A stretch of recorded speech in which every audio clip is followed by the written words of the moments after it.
Hello and welcome to a little fun video I'm doing. I just finished Kuroko's basketball up to the episodes they're on currently right now. It took a couple of days, like 3 days I think, to go up to episode 61 of Kuroko's basketball, and kind of inspired me. I'm a big basketball fan as well as an anime fan as well, so I decided to make comparisons to the players of Kuroko's basketball to actual NBA players. Now, for the preface, I'm only going to do current NBA players. I could just go forever going for past NBA players previous years, but only for current NBA players of today. And I included Momoi Satsuki and Ida Riko, as well as for coaches slash managers in there as well, because they're important players for the anime itself. And again, I'm not going to do every single player from Kuroko's basketball. Like, it would be a very long video. Try to keep it short as possible. So I'm going with the Generation of Miracles, Kuroko and Kagami, of course. I mentioned Satsuki and Riko. Also going to do Rigo, Hyuga, Junpei, and Kyoshi Teppei as well, because they're probably the best players on Seirin. And so apologies to Furihata, all you other guys over at Seirin, but it's only going to do those two guys from Seirin, other than, of course, Kagami and Kuroko.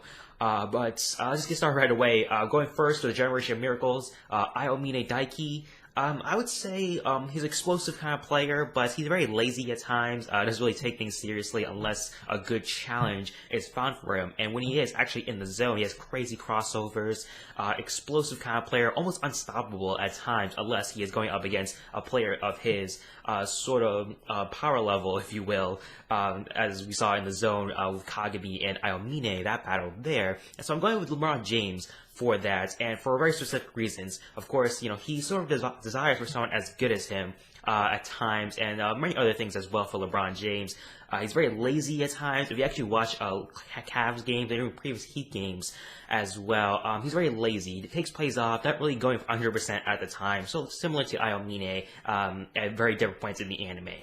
However, when Aomine is in the zone, as LeBron is sometimes takes over in playoff games, you see these crazy performances that he has. We do see that he's pretty much unstoppable, and we do see that with Aomine as well. And so the crossovers, LeBron has some pretty good crossovers as well. So I'm going with Kyrie Irving. I'll try as hard as I can to not do two players for comparisons, but it's very tough with this anime with so many things going on, so many ridiculous, crazy, fun things going on. You kind of have a combination of players to go with. So LeBron James, Kyrie Irving is pretty good comparisons for Aomine. One for the laziness and sort of the I guess, you know, sort of casual attitude he has to the game of basketball, but he does love basketball, though. You see him play with a smile. That's when he's pretty much at his best, and that's sort of what LeBron is pretty much, especially now. He's kind of lazy at times. He only turns it on when he wants to, when he sees a good challenge. Kyrie Irving for the crossovers, the handles for Aomine is very much incredible, and so I'm going with LeBron James and Kyrie Irving for Aomine for his NBA comparisons. Next up is Kisei Ryota, a very tough comparison because there's not really many players who do that sort of copy technique that he does, but I'm going for Russell Westbrook for his comparison. Pretty boy kind of style, and Russell Westbrook sort of has that I don't want to say a model look, because he has a very distinctive look that it's only certain people like, but still, he has that sort of attitude, especially the style, the way he dresses. He has the explosiveness, that Kisei sort of has. Unstoppable moments at times as well, especially in this triple-double run that he recently went on.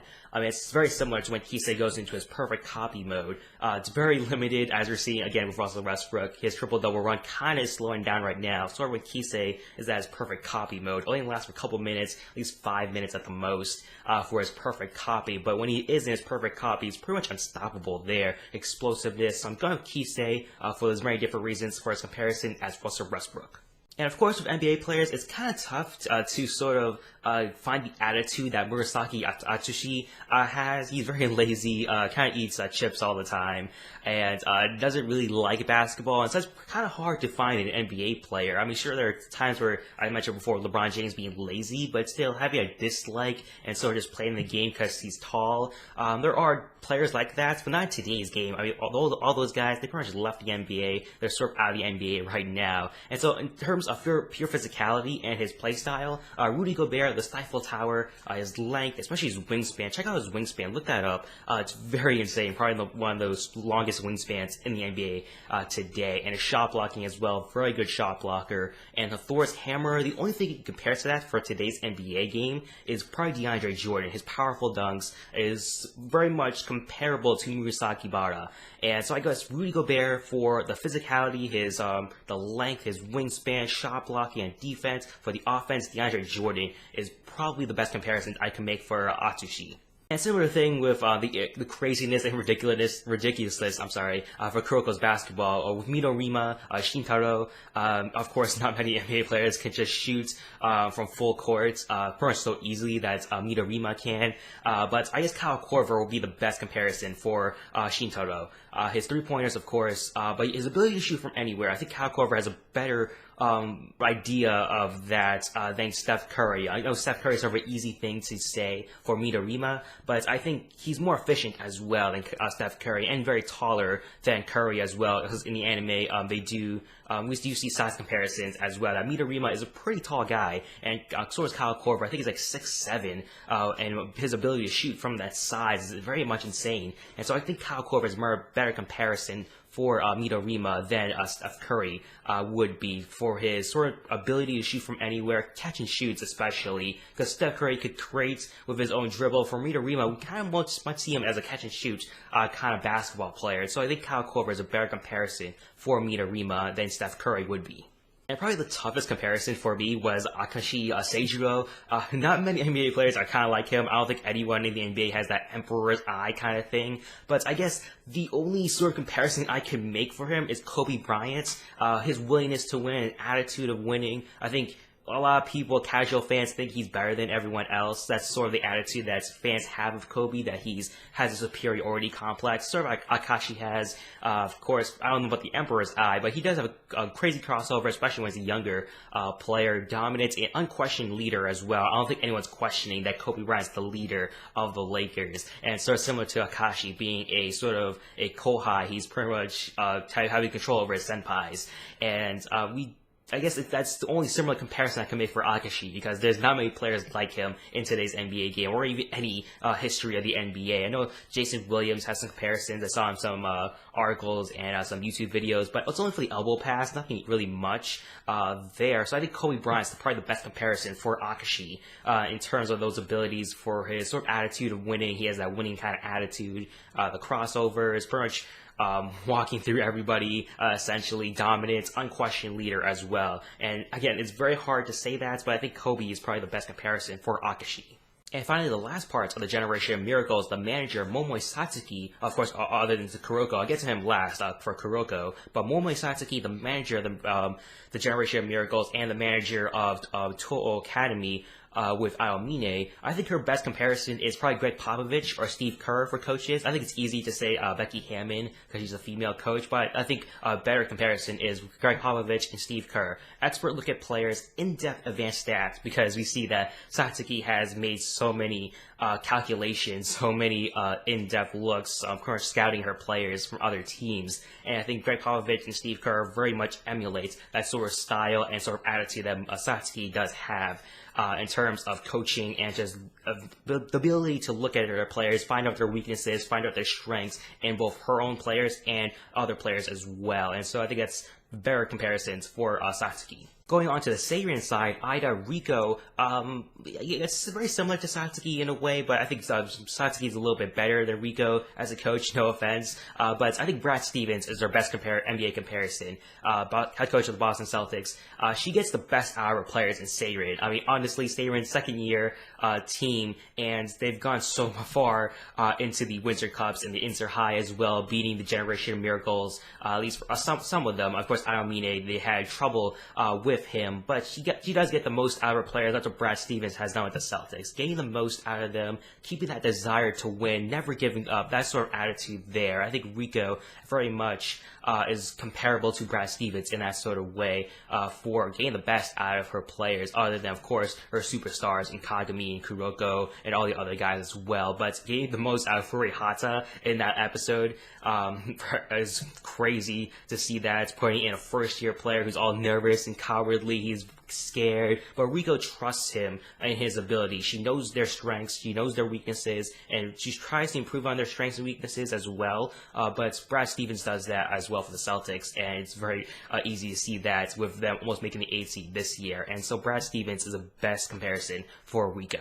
Going for the other Seirin players, the captain, Hyuga Junpei, his three-point shooting is incredible. Klay Thompson is very much comparable to that, especially his shot form is very similar to Klay Thompson. So that's easy to say there. But for the leadership aspect, Klay Thompson doesn't have that leadership aspect that Hyuga does. But I think Chris Paul is very much a comparison to Hyuga. He's yelling at his players all the time, especially to his Kohais and Kagami especially, and Kiyoshi, his best friend as well. I mean, even they don't really like each other. Well, they kind of like each other, but there was that one episode they're arguing, but they're still dominating on the court. That's sort of Chris Paul's what his leadership aspect is. He's yelling at his players all the time. He's sort of opposing his authority on his other players. That's what Hyuga does very well as a captain. That's why he is the captain of Seirin.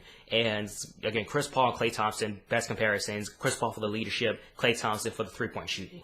Kiyoshi Teppei, in the anime, they kind of sort of, I don't want to say dumb down, but they simplify basketball for like putting on positions and all that, but basketball's a lot more than positions. But for a center to play sort of point guard aspects, I would say Marc Gasol is the best guy to do that for his Kyoshi's NBA comparison. He's a big man, can dominate in the low post, gets those rebounds like Kiyoshi does. I don't know about the vice claw thing, but Marc Gasol gets a lot of rebounds. And for a big man, he's one of the best passing big men in the NBA. I know Joakim Noah is sort of like that, plays a lot more of the point guard role there. But I think Marc Gasol, he makes it look more flawless, sort of what Kiyoshi does. He makes these things look more flawless, more flashy, if you will. So Marc Gasol is a better guy to do that. Dominating low post, can hit some outside jumpers at once in time as well. Sort of what Kiyoshi does. He did hit a three-pointer, not very efficient in the three-point range, where Marc Gasol can hit some pretty long-range shots and a great passing big man as well, similar to Kiyoshi. And finally, going on to the last two players, Kagami Taiga. His comparison, of course, is Blake Griffin for his dunking and his ball handling as well. Blake Griffin's a great ball handler, very underrated, I would say. I don't think people expect him to handle the ball very well. And Kagami, after seeing him in the zone, you see his ball handling skills and all of that. But for the potential, Blake Griffin, he does have some more potential for him, but I think the overwhelming potential, sort of getting past the generation of miracles, as what the anime is suggesting, and it's what other players are saying as well, of him sort of surpassing the generation of miracles, becoming the best player in Japan. I think Giannis Antetokounmpo and Anthony Davis are his comparisons for that, for his overwhelming potential. Even Giannis and Anthony Davis are explosive dunkers as well. And so I think Blake Griffin's probably a better dunker and maybe a better ball handler. I don't think, well, maybe not Giannis, but better ball handler than Anthony Davis than for Kagami. But I think for overwhelming potential and sort of the ability to become an MVP, a superstar in the NBA, Giannis Antetokounmpo and Anthony Davis are his comparisons for that. And finally, for the title character of the show, Kuroko Tetsuya, his unbelievable passes, the misdirection. I think Manu Ginobili is his best comparison for that. I mean, watch a Spurs game with Manu Ginobili in there.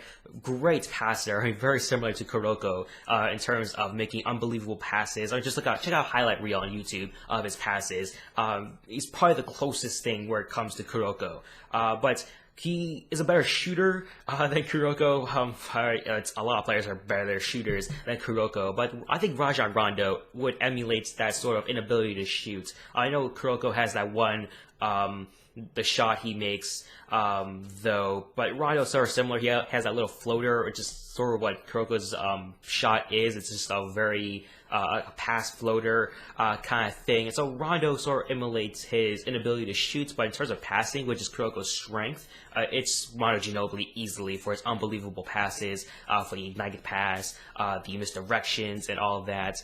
And I think there's a YouTube video of Manu Ginobili pretty much being the closest player to doing the Ignite Pass Kai, and a very fun YouTube video to watch there, so check that out. there. I might put a link in the description of some of these videos that I checked out for sort of blueprinting my comparison video for Kuroko's basketball players, at least for the major ones. And so that's it for this video for Kuroko's basketball NBA comparisons. Put the link, put your thoughts and opinions in the comment section down below, and your thoughts on my list of players who are NBA comparisons for Kuroko's basketball NBA players. Do you agree, disagree with some of these picks? Again, I'm only picking for today's NBA, not going for all time, anything like that. So I know Michael Jordan could make a comparison for Aomine or probably Akashi, but again, only for today's NBA players.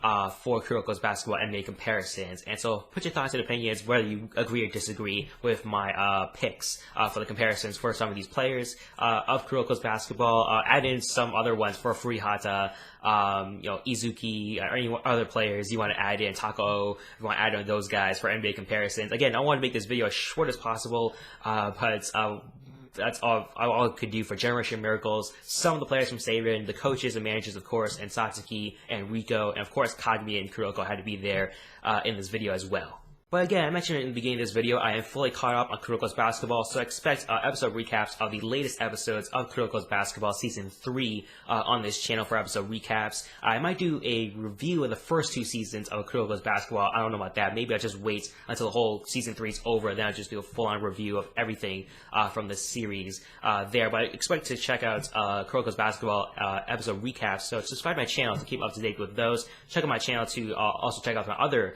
videos on the channel. If you like them, subscribe very much would help me out there. But thank you for watching this video. Hope you guys have a nice day. Bye bye.